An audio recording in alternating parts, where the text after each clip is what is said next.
Okay, so hello and welcome to Working Rangelands Wednesdays, where we explore topics around rangeland agriculture in California and across the West. I'm Leslie Roche, a cooperative extension specialist in rangeland science and management with the University of California, Davis. And I'm Dan Macon, Livestock and Natural Resources Advisor with UC Cooperative Extension in Pasture, Nevada, Sutter, and Yuba counties. And my name is Grace Woodmansee. I'm a grad student at UC Davis, and Dan and Leslie are my advisors. So before we get started, we are recording this webinar and it will be posted later on our UC Rangelands Working Rangelands Wednesday YouTube channel. For our live webinar participants, we ask that you use the chat or Q&A pods to type your questions, and we'll keep an eye on questions, and we'll have time in the last part of the hour for follow-up discussion. So today we are really excited to have with us Dr. Tina Saitone, UC Cooperative Extension Specialist in Livestock and Rangeland Economics. Tina is here today to talk with us a little bit about some new work and really interesting work she's been doing, leading and looking at Pasture, Rangeland, and Forage Drought Insurance Program. So I want to welcome Tina. Take it away. Thanks so much, Leslie. So thank you so much. I really appreciate the opportunity to talk to everyone virtually today and share some research that I've been doing jointly with James Keeler, who's a graduate student in the Department of Agricultural and Resource Economics at UC Davis, where I am a faculty member as well. So today I'm going to be talking about the Pasture, Rangeland, and Forage Insurance Program. I'm going to provide a little bit of an overview. So any of you who are producers or land managers that are interested in participating in the program, we'll talk about some of the decisions that you'll need to make if you want to participate. Secondly, I'll lead into the research that James and I have been conducting on the program, specifically estimating basis risk. So that's the residual risk that you would still face even if you enrolled in the Pasture, Rangeland, and Forage Insurance Program.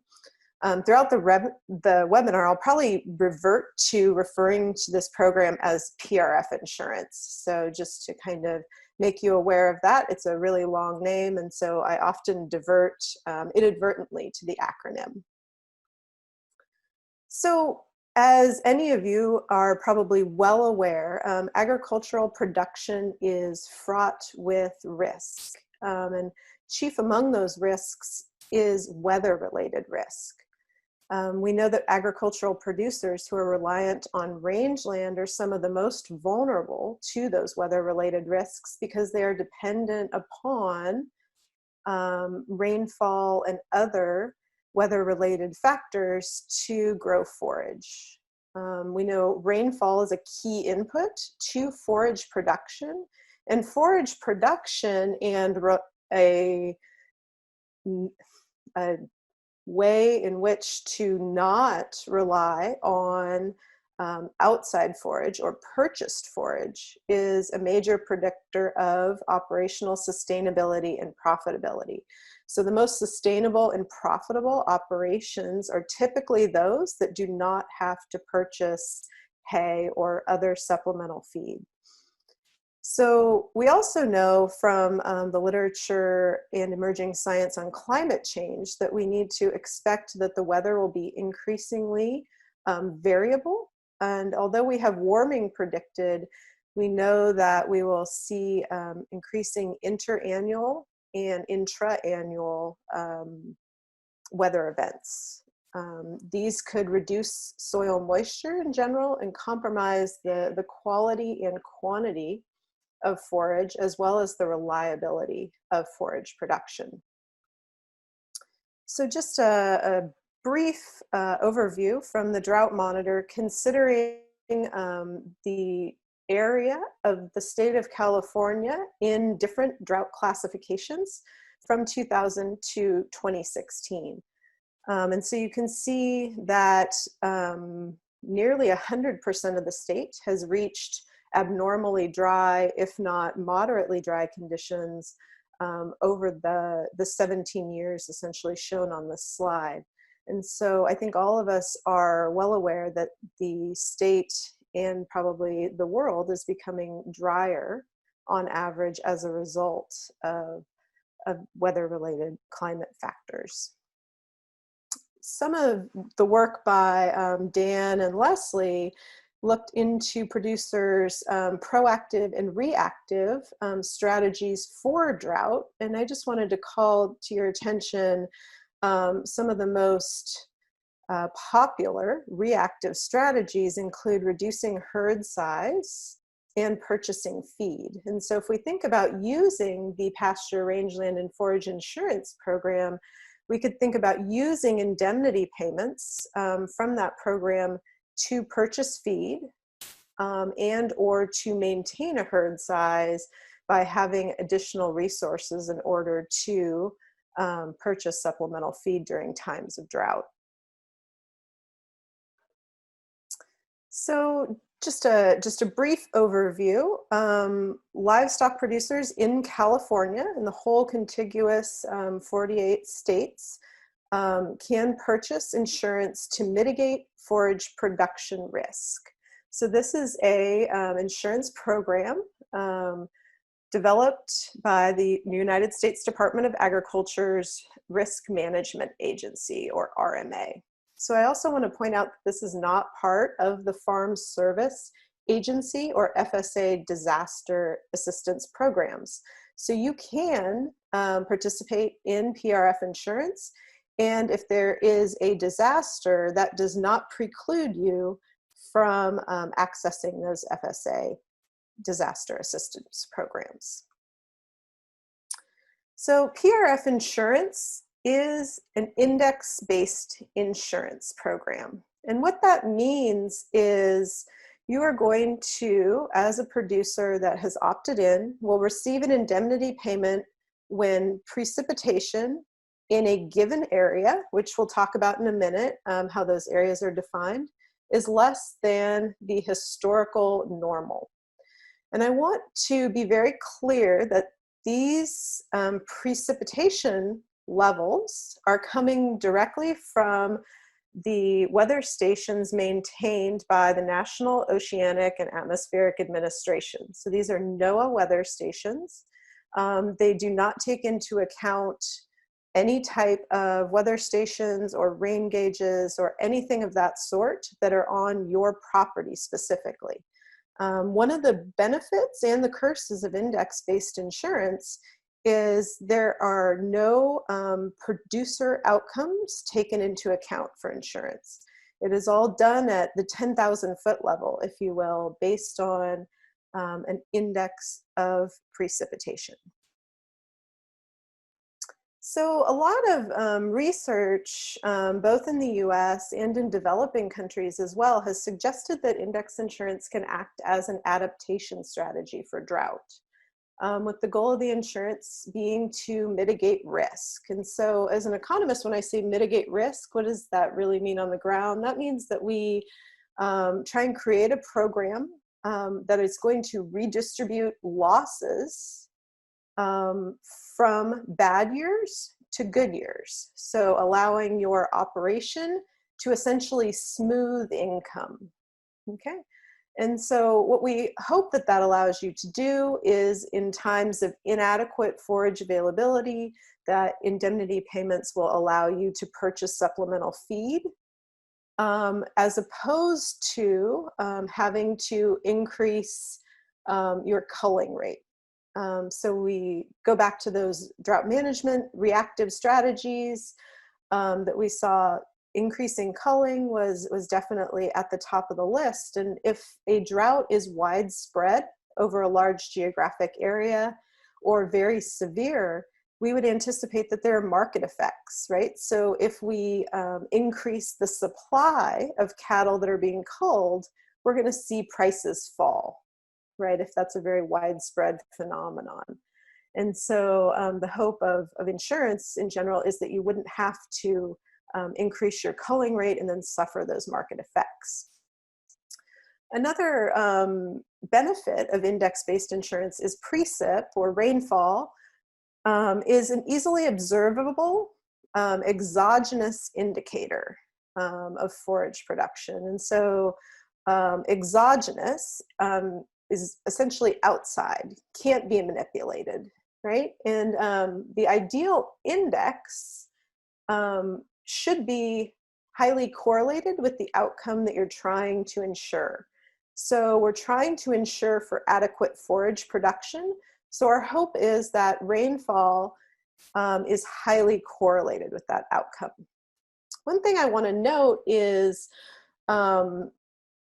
RMA specifically states that PRF insurance is not drought insurance. And what they mean by that is that drought causes suffering on a number of levels, right? It could be inadequate precipitation, but it could also be compounded by higher ambient temperatures, increased wind conditions, and also maybe very long and persist in duration, right? And so what RMA specifically is trying to indicate here is that they are not allowing you to insure against these extra factors, right? Really what they're allowing you to insure against is lack of precipitation. So there's some pros and cons that I've kind of been alluding to with this type of insurance. Some of the benefits are essentially on the insurance side. So it's less costly than other types of insurance because no one's having to gather and maintain individual ranch level data, right? So we're not out collecting forage data. We are using NOAA weather station outcomes, right, which are relatively low cost to determine indemnities. The payments are also timely. So if you do receive an indemnity payment, that's going to be made within 60 days of your grid being finalized in terms of its precip. And it also does not reward what we would consider as economists as poor management. You might have heard about the moral hazard problem with crop insurance, right? Where you would purposely poorly manage your crop in order to get a crop insurance payment.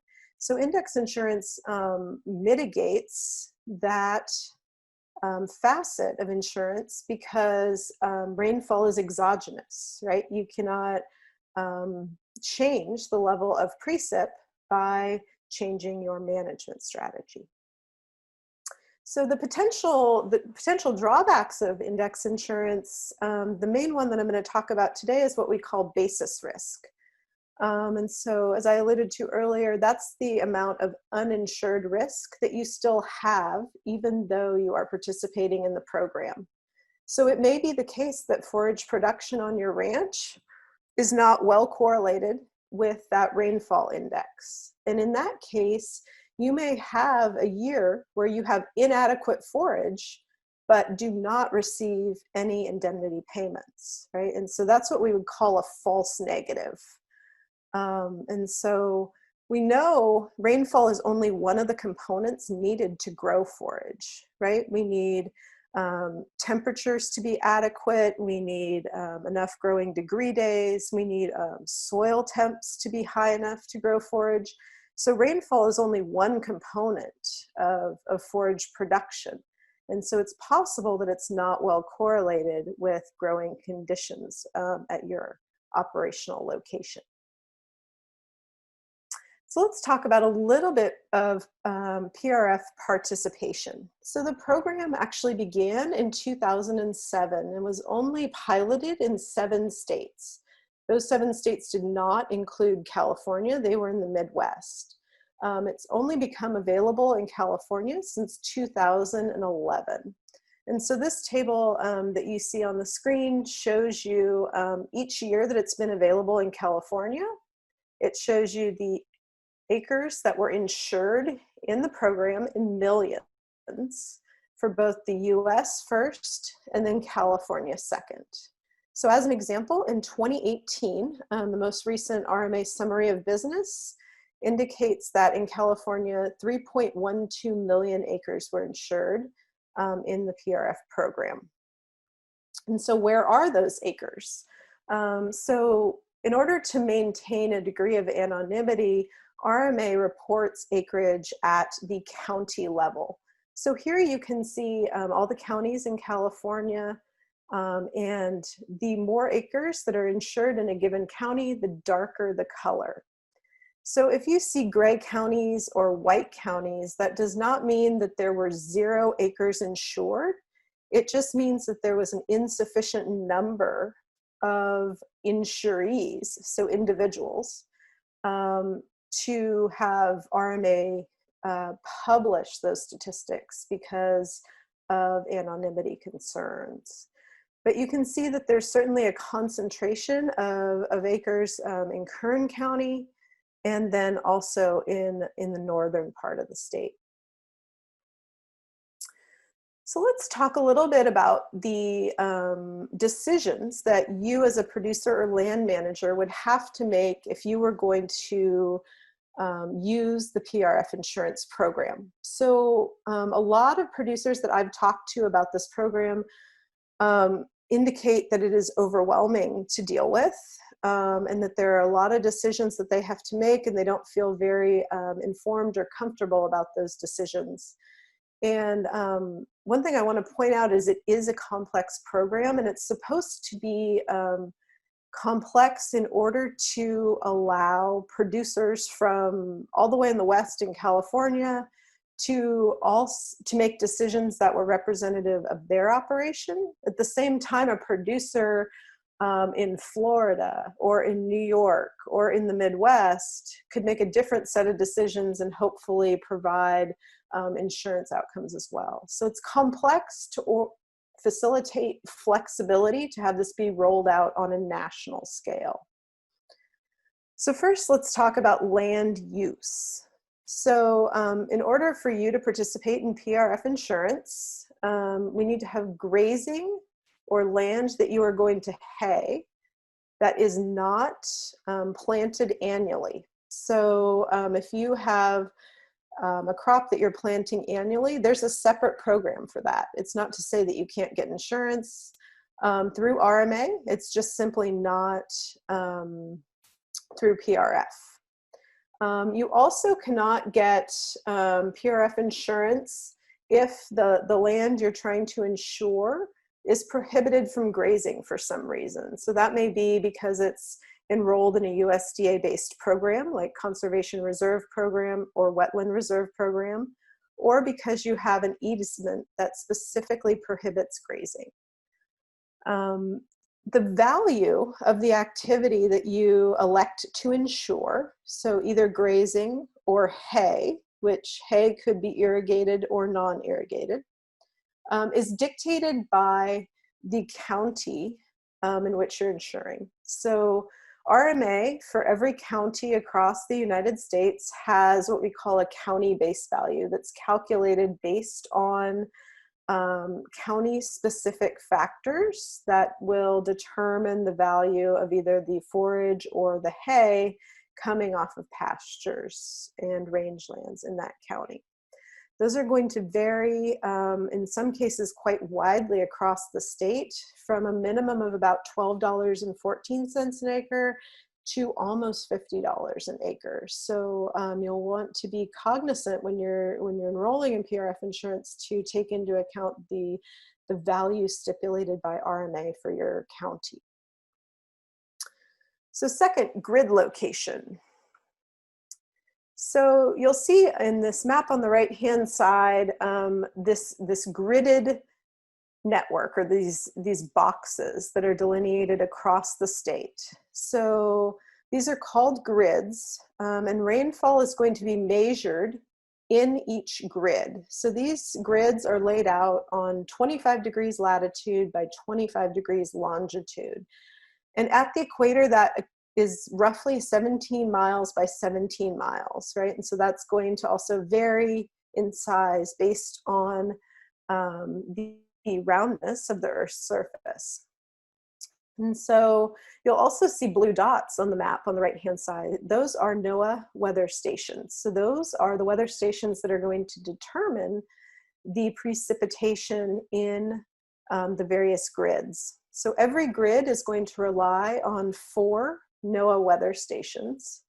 So it's going to be an average across those 4 observations, and those 4 stations recorded precip is going to be weighted according to its distance from the grid. So the further away a weather station is from the grid, the lower the weight that that precip measure is going to have.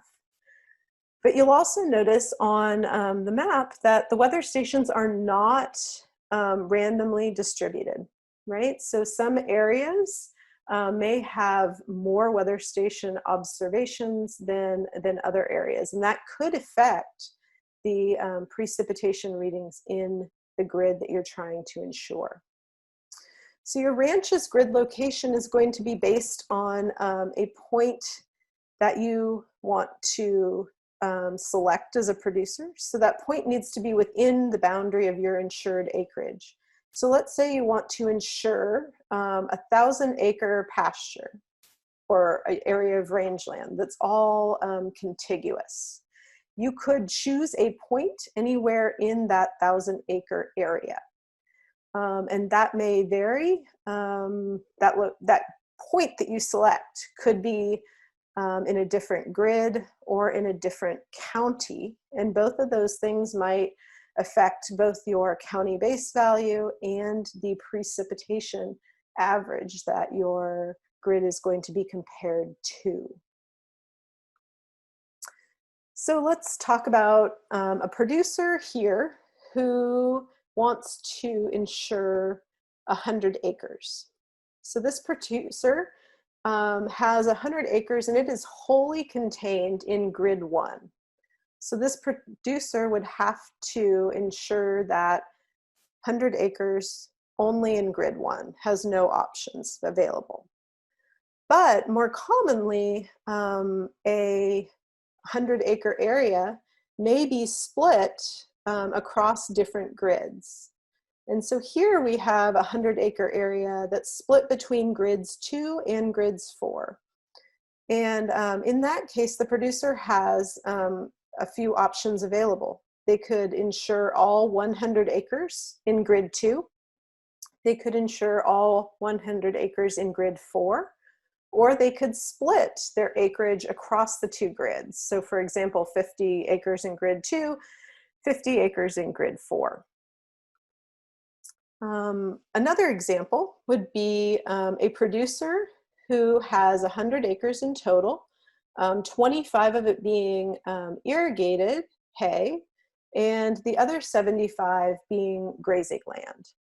So you cannot insure the same acreage twice. So even if it's for a different use. So in this case, the producer would have to be insuring in grid 3 and would need to split coverage with 25 acres being insured for irrigated hay and the remaining 75 for grazing.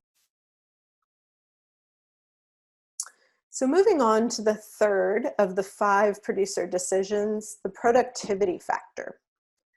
So what this allows you to do is essentially modify the county base value that RMA calculates. So I mentioned to you that those vary widely and RMA determines them. So let's use an example of Placer County. In 2018, the county base value there was $18.10 for grazing. But let's say as a producer, you think that the area that you are trying to insure is worth more than that per acre. Well, that's totally up to you, and you could increase that county base value by up to 50%. So your productivity factor, you could select a maximum of 1.5. So that would mean that rather than an $18.10 per acre county base value, you could increase the value that you insure on your property to $27.15. If conversely you think that the land that you have is not as productive as what RMA has estimated with their county-based value formulations, you could reduce it by roughly 40%. So you could select a lower productivity factor and reduce your county-based value. And so the reason that you care about these county-based values is they are going to influence your premiums and also the potential indemnity values that you would get if there was inadequate precip in your grid. Okay, so and they're positively related. So just like insurance on anything, our homes, our cars, the higher the value, the higher the premium, and also the higher the potential payout. So then the final two, coverage level is next. So coverage levels vary from 70% to 90%. So what does that mean? So we are insuring against historical normal as being our base. So we consider 100 to represent a normal level of precipitation in your grid. So if you select a coverage level of 80%, that means you will be paid an indemnity if precipitation in your grid falls below 80% of that normal level. So those normal levels use an average all the way back to 1948, all the way up to present. So the previous year, so 2019 in this case. So the coverage levels are going to influence your premiums and your indemnities, and they are also associated with different subsidy rates. So USDA, Risk Management Agency, actually subsidizes your insurance premiums. So rather than being what we would call actuarially fair, or a premium that is associated with an expected average outcome, USDA is actually going to subsidize your purchase of these policies. So it reduces your premium relative to the coverage that you are gaining by participating. And so you can see that lower coverage levels are associated with higher subsidy rates.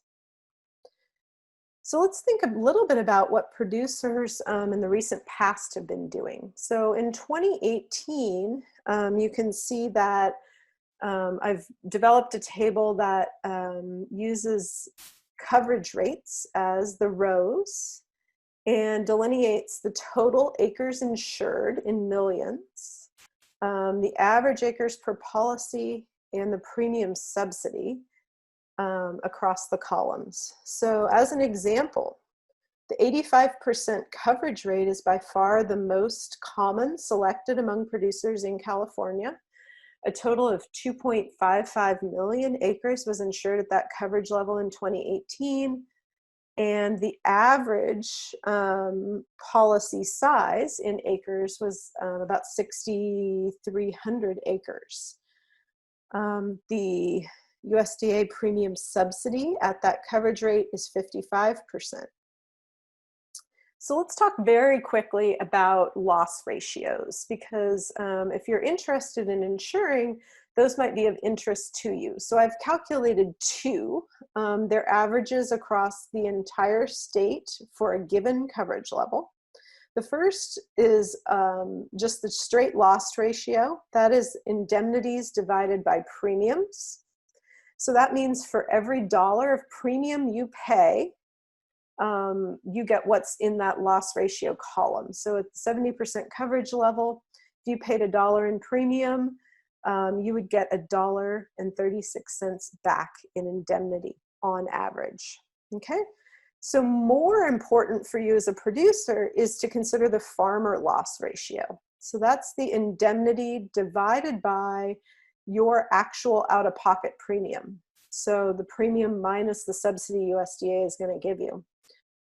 And so the thing I want to point out is, on average, across 2018 and across all coverage levels, all of those farmer loss ratios are larger than 1, right? So every dollar that you paid out of pocket in premium would have come back on average in compensation, right? So you would have gotten more back in indemnities than you paid out of pocket. And so that's something to consider over the long run. That may not happen every year, certainly, but in the long run, it may be profitable for you to insure in this program. And we'll talk about that a little bit more in just a minute. The final selection, and maybe the most important one you'll make, is the actual index intervals that you are going to insure. So as a participant in this program, you have to select 2 2-month intervals that do not overlap. So what that really means is you're selecting 4 months within the calendar year. So this is where it becomes very important that you are probably in California and managing annual rangelands, right? Very different than the perennial rangelands that are in the Midwest, where rainfall and forage production happen contemporaneously, right? In California, we know that there's a lag where we have precip starting potentially in late September into October, and that's going to start our forage year. And we may get a little growth initially, but our main forage growth is going to happen in the spring when things like temperature and growing degree days are sufficient to get that big spring push and growth, right? So it may be that we are ensuring an index interval that is very far in the future from when our actual forage production is going to occur. And so that adds some complexity in California that doesn't exist in other parts of the United States. So here you'll see a graph over time is on your horizontal axes running across the bottom, and vertically is total acres in thousands insured. And on the right-hand side, you'll see, based on color, the different index intervals that are popular for insurance in California. So these are California specific. So you'll see that the January-February index interval is the most selected by producers, followed by March and April, right? So that's consistent with the time that we think that forage in general is going to be growing in the state. But you'll also see that some producers are wanting to insure essentially months that are quite remote from that spring flush of forage, right? September, October, and November, December shown in this brown color. So we also, as participants, need to think about timing. So in order to insure for 2020, for example, so if you were wanting to insure for this year, you would have had to make all these selections last November. So by November 15th of last year. So you would have to be thinking very far in advance to be insuring for those fall months of precip, right? And so you need to, by November 15th, make all of these selections, right? Your land use, your grid location, your productivity factor, your coverage level, and the 4 months that you are going to insure. And so you'll notice over here on the right-hand side in these index insurance interval blocks, I have a few starred. And that's because in the summer months, when we don't typically get precip in California, RMA will not allow for insurance. And so those are grid level decisions that are made by index intervals. So if you're thinking about participating in the program and you're dealing with an insurance agent, they'll be able to tell you what exact index intervals are available to you. But generally those summer months are not available. So if we start thinking about some on-the-ground considerations, things that producers need to be thinking about is what months of rainfall or precip are critical for your forage production. So if your goal is really to reduce risk associated with inadequate precipitation, you need to think critically about when exactly you need precip to facilitate forage production, right? And I know that that's only one factor that influences forage production, but it's certainly one of the major ones. So that's the first thing that you need to think critically about. Next is all the historic data is available through an online tool that RMA provides. And if you email me or reach out to someone, Leslie or Dan, I can certainly get that link to you. And you can think about how historically the index interval you are considering performs for your grid that your operation is in and that you'd be trying to insure. So that'll tell you a little bit about how historically that the grid you're in has tracked with your experience on your ranch. And then you also need to consider, is insufficient rainfall really why you've had inadequate forage production in the past? So it may be that some years that you have not had adequate forage have been because it's too cold, or you had a false germination, or something else went wrong. And so if you're trying to use this program to insure against risk, you need to make sure that the risk that you are trying to mitigate is precipitation related. And then finally, will the indemnity payments that you may receive at the scale that you can afford to insure, will they really help you?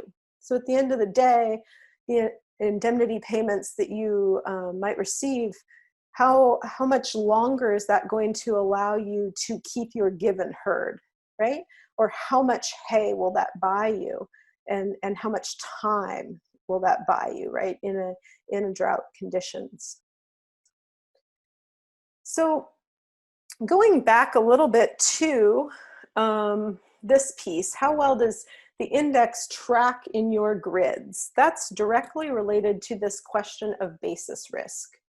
And so I told you at the beginning of the webinar that I would talk about some of our research. And so this is really where the research portion has started. James and I have been looking at basis risk specifically in California, because as I mentioned, in California, the forage production is not contemporaneous with rainfall, right? And so some of the biotic and abiotic factors that influence forage production are not happening contemporaneously with the periods you're insuring. And that could create a higher level of basis risk in California than in other parts of the country. And so that's really the research question that we were looking to analyze. And so why would you care as a producer about this research? Well, you might care because these false negative probabilities will affect you, right? That's the probability that you will have inadequate forage on your ranch, but you will not get an insurance payment, right? And so that's a very bad state of the world for you, right? You attempted to insure against inadequate forage, but because the index is not perfectly correlated with forage production, you do not get a payment, right? And so that's a very important factor for you as a producer or land manager to consider when you're participating in this program. So this map on the right-hand side, you'll see that I have all of the grids overlaid with the state. And those grids that are in green are the grids that we're going to be analyzing as part of this research endeavor. And the reason why we're isolating, I'm going to call these rangeland grids, is because we're going to use NDVI, Normalized Difference Vegetation Index, which is a remotely sensed measure of forage production. So using satellites like Landsat and others to predict forage growth. And why do we need to do that? Well, we need to do that because it's very expensive and time consuming and impossible to get clippings of forage from all of these different grids all the way back to 1948 or even back to 2000, right? So on the ground, forage production data is scarce, especially going way back in time. And so we use NDVI to proxy for forage production.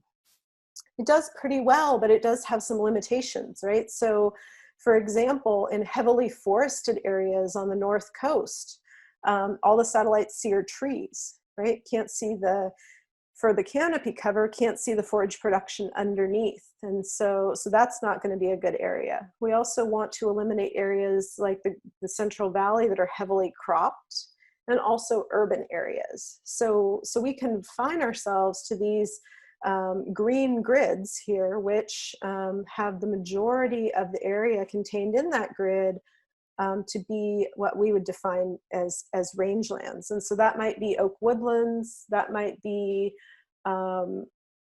desert shrub. So we're mixing types of rangeland, but they're places where we can be reasonably confident that we can use NDVI to measure forage production. So we start this investigation by considering simple correlations. So if you look across the bottom, those are index intervals that you might be thinking about insuring. And if you look on the leftmost column, you will see index intervals that match, but those are going to be forage production related. And so the only thing I want you to glean from this table is that these correlations are often quite low, right? And especially if we think about contemporaneously, right? So the same period as rainfall and forage production is going to be on this diagonal, and they are very low, often quite close to zero. So what does that mean? That means as a producer, you are subject to virtually the same amount of risk as if you didn't participate in insurance, right? If you're going to try and insure contemporaneously with the forage production on your operation, right? You need to be thinking ahead, because rainfall in October, November, December will hopefully help your forage production in March, April, and May, right? And so we can see that forage production in March and April, or April and May, is going to have a higher degree of correlation with rainfall in February and March, for example. So I think intuitively on the ground, you as ranchers know this, but it's somewhat more complicated to think about it in an insurance context. And so I just want to point out that contemporaneous simple correlations are low. So that means that your residual risk is going to persist. And so really, this is the punchline of our research. And I am sad that it looks just like a table and not like a punchline. But let's talk through this table a little bit. So what I have in the leftmost column is index intervals. And then I have different coverage rates as you move to the right-hand side. And so what this is the average across the years 2011 to 2018, so the years when PRF insurance has been available, the false negative probabilities. And what that means is these are the probabilities that your forage production, as remotely sensed from satellites using NDVI, in spring, so in March, April, and May, is going to be below your selected coverage level, right? So you have inadequate forage and an indemnity payment was not made, right? So that's that bad outcome where you have paid the premium, you don't have enough forage, and you don't get a payment, right? So that's the outcome that we're really worried about. And you can see that some of these probabilities are quite large. So let's focus on the 85% coverage level for a minute, because that's the most common one selected by producers in California in 2018. So at a minimum, right, your smallest false negative probability is 19%, right? So that's in February and March. So on average, 19% of the time, you will have inadequate forage in spring, and you will not get an indemnity payment, okay? Alternatively, the largest value that we see in that column is the 43%.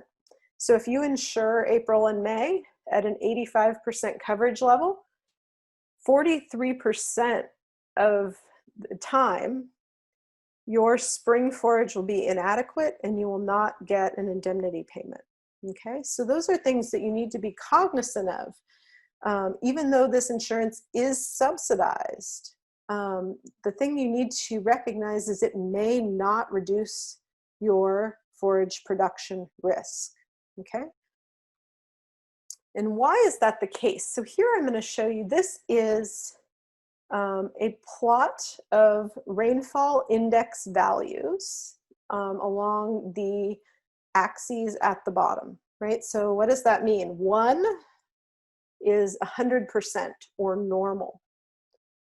And on the left-hand side, this is essentially the density, the probability of time they occur. So let's think about your insurance coverage levels. So those are going to go from 90 to 70, right?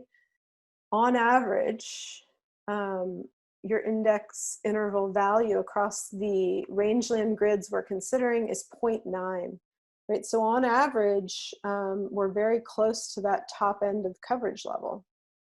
So you can see there's quite a lot of probability that you will get a payout. But we also see there's this big long tail extending to the right, right? That's above 1. And so that those are instances where you will not get a payout.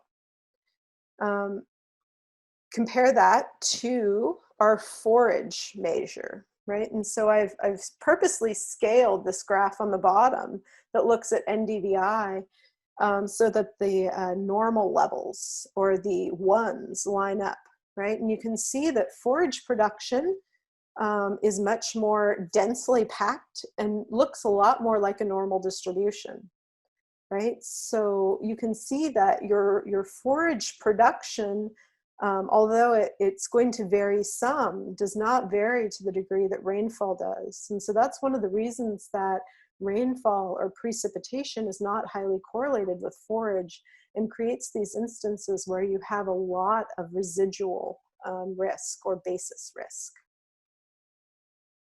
So I'm going to just wrap up quickly and try and allow enough time for questions, but to reiterate, the program is complex, but it is flexible and it is subsidized. So I'm not saying that it doesn't have value. I just think that you need to go in with your eyes wide open and make selections that are appropriate for your operational scale and for your location, right? California is a big state. It has a lot of diversity north to south and also in elevation. So all those things need to be taken into account.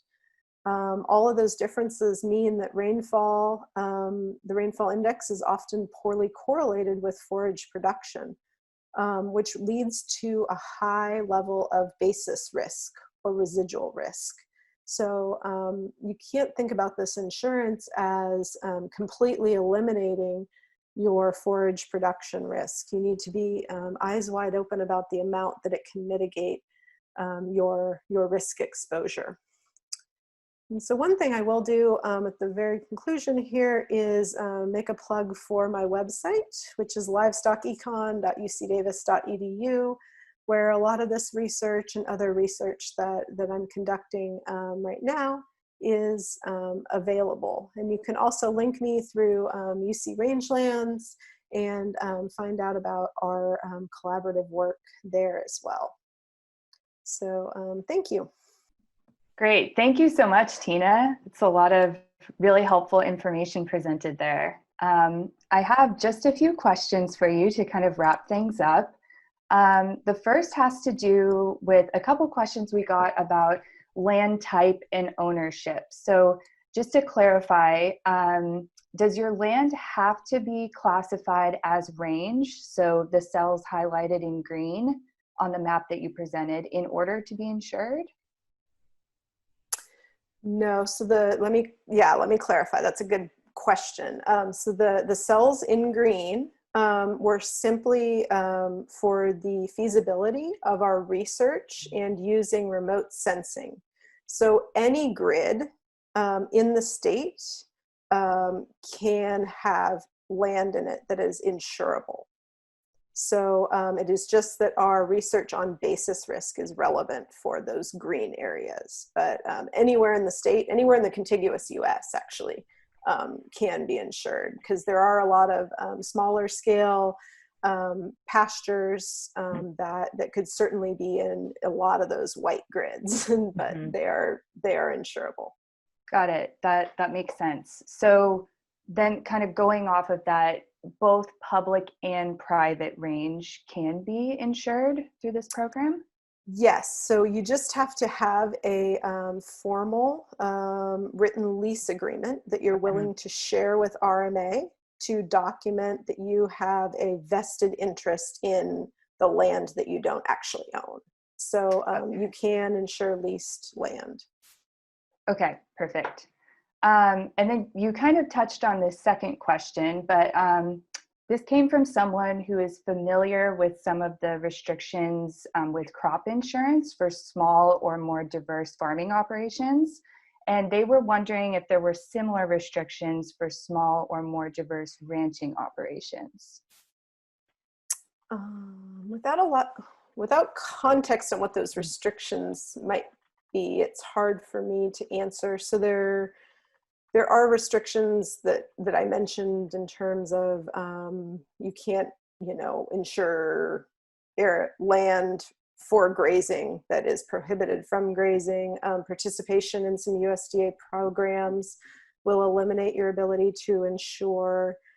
I'm trying to think of other exclusions. You might have to, if that person wants more detailed information with those specific characteristics, feel free to email me and I'll get back to them on those restrictions. Okay, perfect.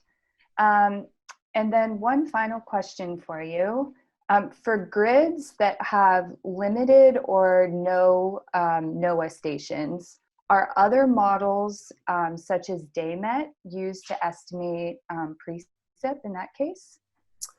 Actually, no. So RMA is very explicit that their precipitation readings will be coming only from NOAA. And essentially they abdicate any kind of liability with improper readings or stations being down, anything like that, by saying whatever NOAA calculates the precip as, based on their formulas and their station, essentially goes. So after that value has been decided, the premiums will be based on that value. So they do not take into account any on-the-ground information. So for example, Drought Monitor has a system in which producers can report on kind of on-the-ground conditions in their area and kind of contribute to the information flow. That is not the case in this program. It is only based on NOAA precipitation readings at their stations. Okay. Well, thank you. I think that's all the questions we have from the group right now. Cool. Oh, we do have one other question, actually. Oh, yeah. In the Q&A, it just came in. Tina, are you working on developing a model to help ranchers in a particular grid evaluate PRF in that grid? And you want to post your cell phone number for questions? Sure. So while I don't have like an online model available, because RMA actually has a great producer tool that lets you look at all the historic precip in your particular grid you're thinking about insuring, I would certainly be willing to work with any interested producer on some metrics from the data that we've collected to give you more information about the specific grid and the specific index intervals and coverage rates that you're thinking about. So I'm sure that through the webinar, my email is available, but if you have questions about a specific grid, I would be happy to advise you. I will say too that RMA facilitates sale of this insurance through a number of authorized insurance agents. And while I don't know any of them or suggest anyone in particular, a lot of them have spent a lot of time developing good metrics to help producers select the most lucrative index intervals, which is a little bit different than what I'm talking about. I'm talking about reducing risk. And so the most lucrative may not be less risky. But those insurance agents can also be a resource for additional information about specific grids. But I'm always helping to help ranchers, so reach out to me and I will be as much assistance as I can. Yes, and everybody, we put Tina's email in the chat for those that have additional questions or want to follow up. You can also follow up with us and we can relay questions to her. I just want to thank everyone for joining us today. We are actually going to take a bit of a break here at Working Rangelands Wednesdays, but we will be back next month with topics on drought and public lands and grazing for restoration and fuel load reduction. So we hope you will all join us then, and have a good rest of your week, and goodbye all. Thank you, Tina. Thanks. Yeah, thanks, Tina. No problem.